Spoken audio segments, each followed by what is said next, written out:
Some people get intrigued about how I see the next step.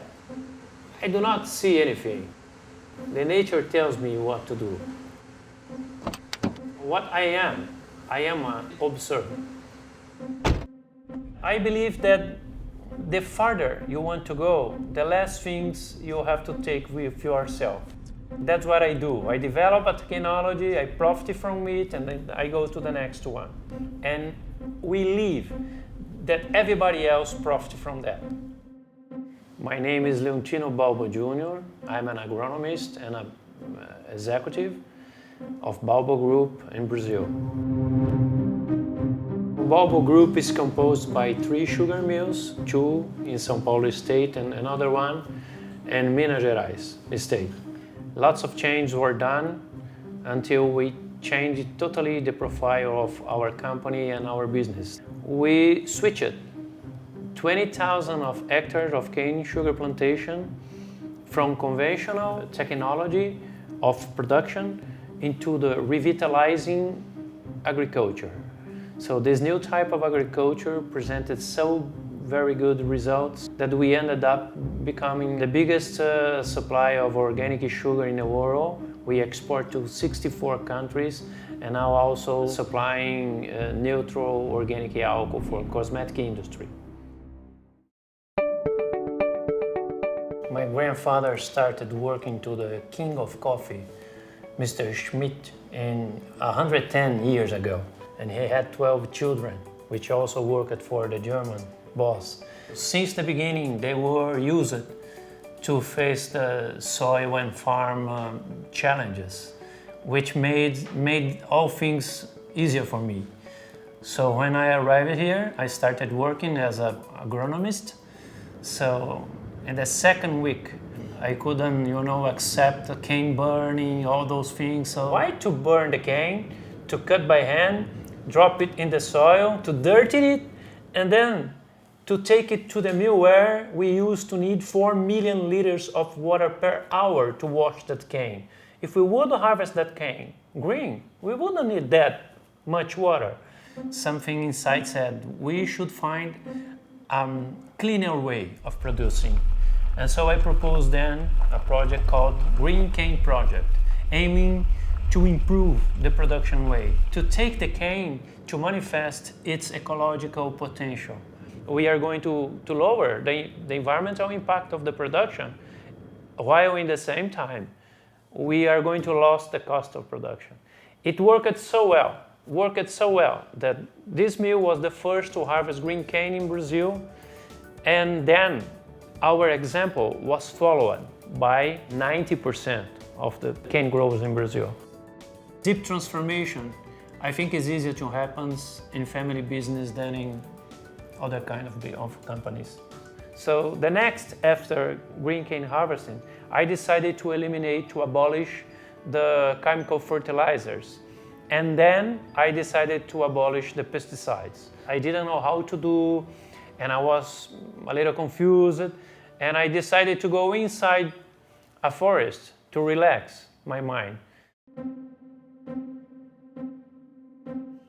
I made myself open to the nature wisdom, and suddenly I started seeing inside the forest like an infographic. Everything happening, the birds, the insects, and that everything was interconnected.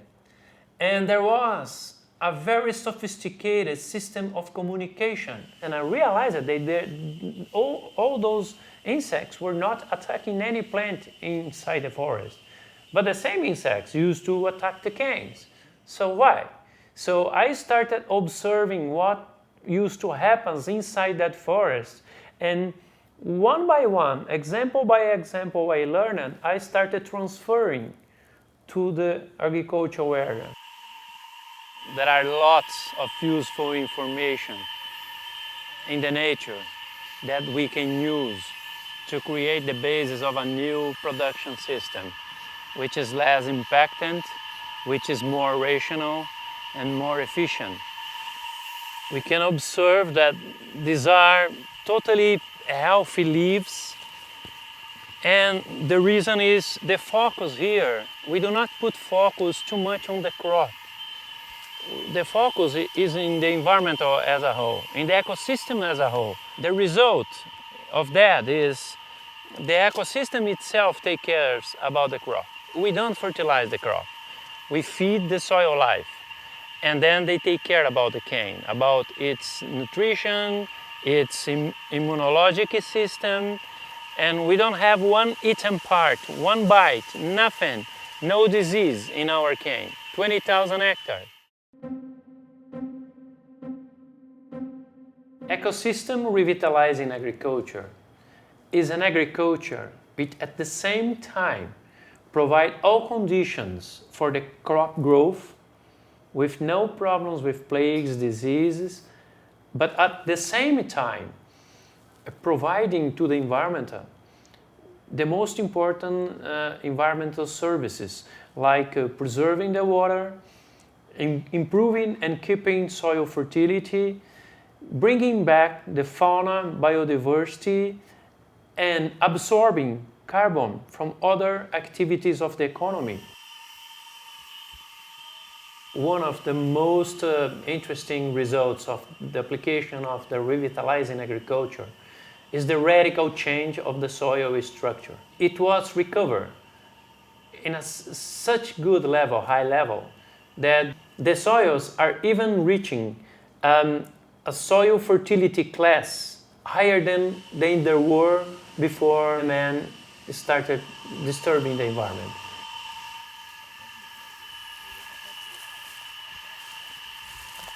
This is a structure, naturally structured, rich soil. And it retains 4 times more water than a conventional soil, in a way that we produce 20% more of the conventional production without any irrigation. And the best thing is this soil helps the water life cycle. These soils, they had capacity of infiltrating and storing water in 6 times, in a way that the water is enough for the crop to evaporate and then to be transferred to the clouds, and also to supply the aquifer. So some measures show it that the fresh water here in the farms, the streams, rivers, increased in 30%. Besides becoming more fertile and providing better yields, much better yields, the soil was rebuilt by the activity of fungus, bacteria, hundreds of different species of insects, and it now presents a resilience. Recently, researchers discovered that the fungus act as a natural internet in the soils. They are translators of the different way of communication among vegetables, bacteria, insects, and so on.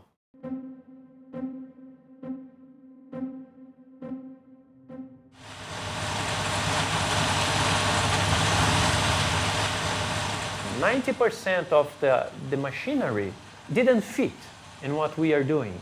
So we started studying what were the soil demands. Then we started customizing here in our workshop with our mechanics, electricians, equipments like tillers, like side beam tips, the harvester. In order to guarantee that this soil is biodiversity friendly, so our harvesters are equipped with metal trucks, which pressure over the soil is 9 psi. In the same way, those trucks, they are equipped with ultra high flotation tires, which use about 20 psi of pressure. So this guarantees the soil is not going to be compacted, and that under this stress, there will be enough comfort level for all life forms, which promotes the soil rebuild.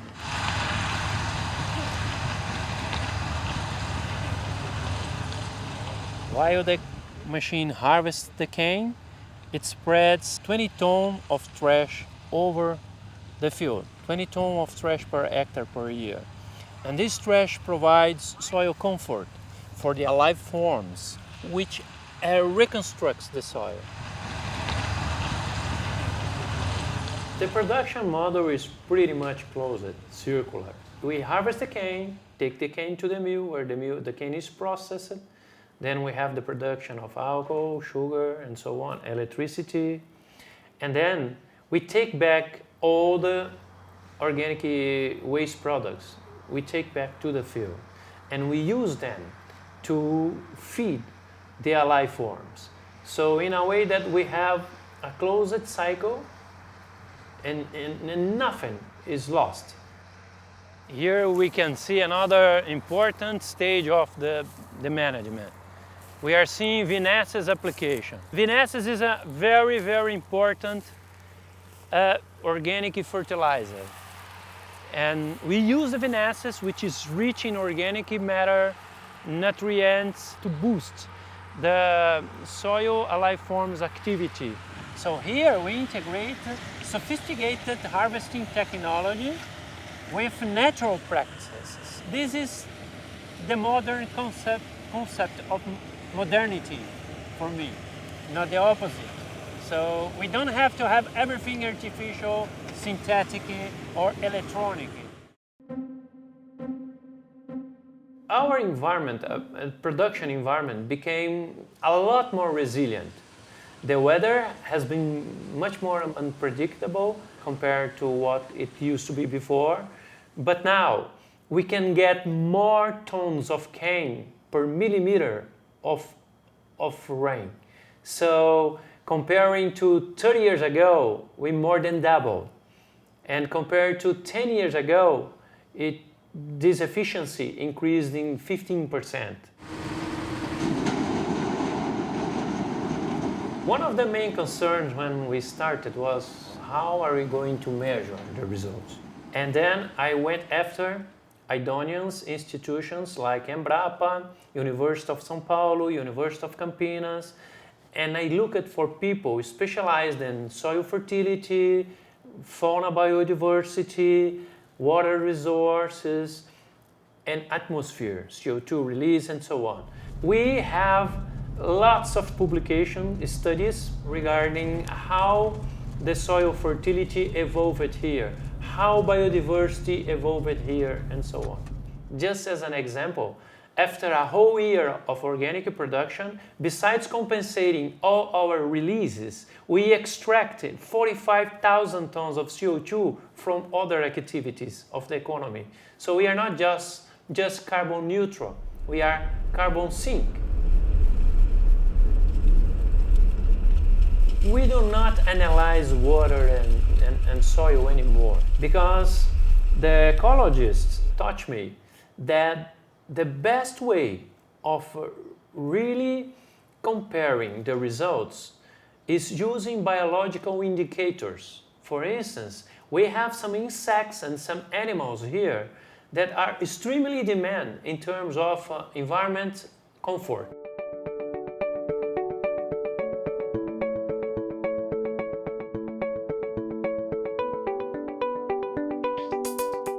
We have 340 species of superior vertebrates, mammals, birds, reptiles, and amphibians, which means more than 50% of what the natural parks in Sao Paulo state have.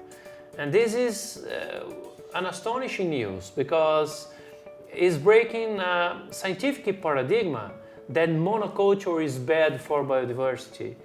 What is bad for biodiversity is the management, the way you do, not what you plant.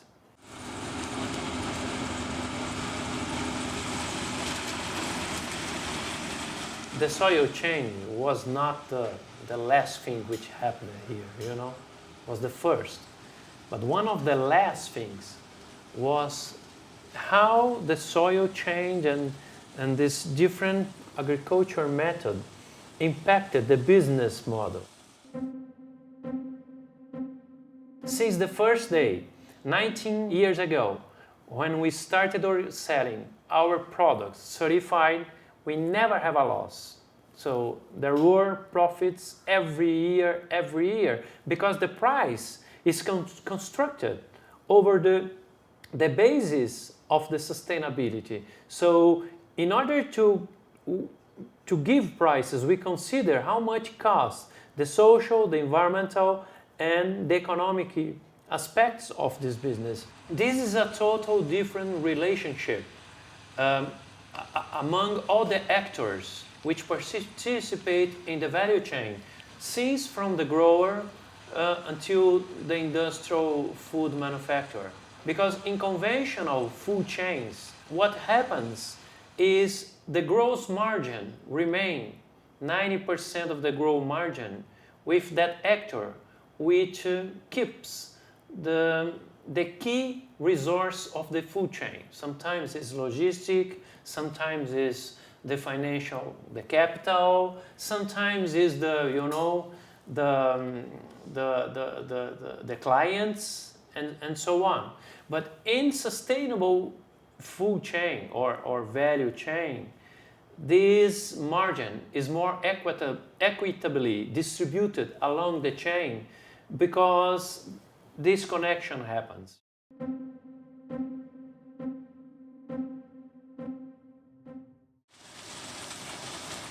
Surely we can apply instantly in 9 million hectares of sugarcane, but the same principles can be applied to other crops, orchards, planted forests, and so on. The system has not a recipe like in the convention. There's a pack you must use, You can do it in thousands of different ways, because you are talking about natural principles. If you go in the nature, you are going to see thousands of different ways of reaching the same objectives, vegetable and animal production.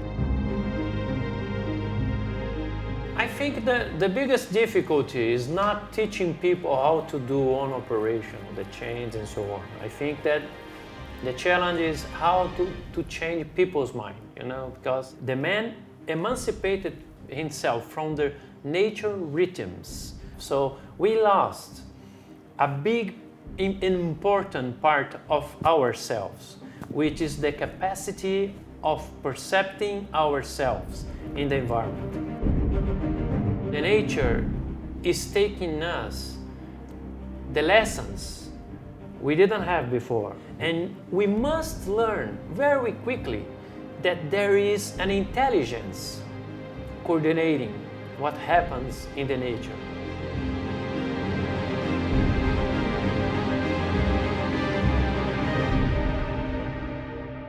We have to take all people, no matter if they are organic producers, conventional producers, to take them to have a more systemic vision of the whole, of the farm, of the business, and especially about the whole of the human being in this planet.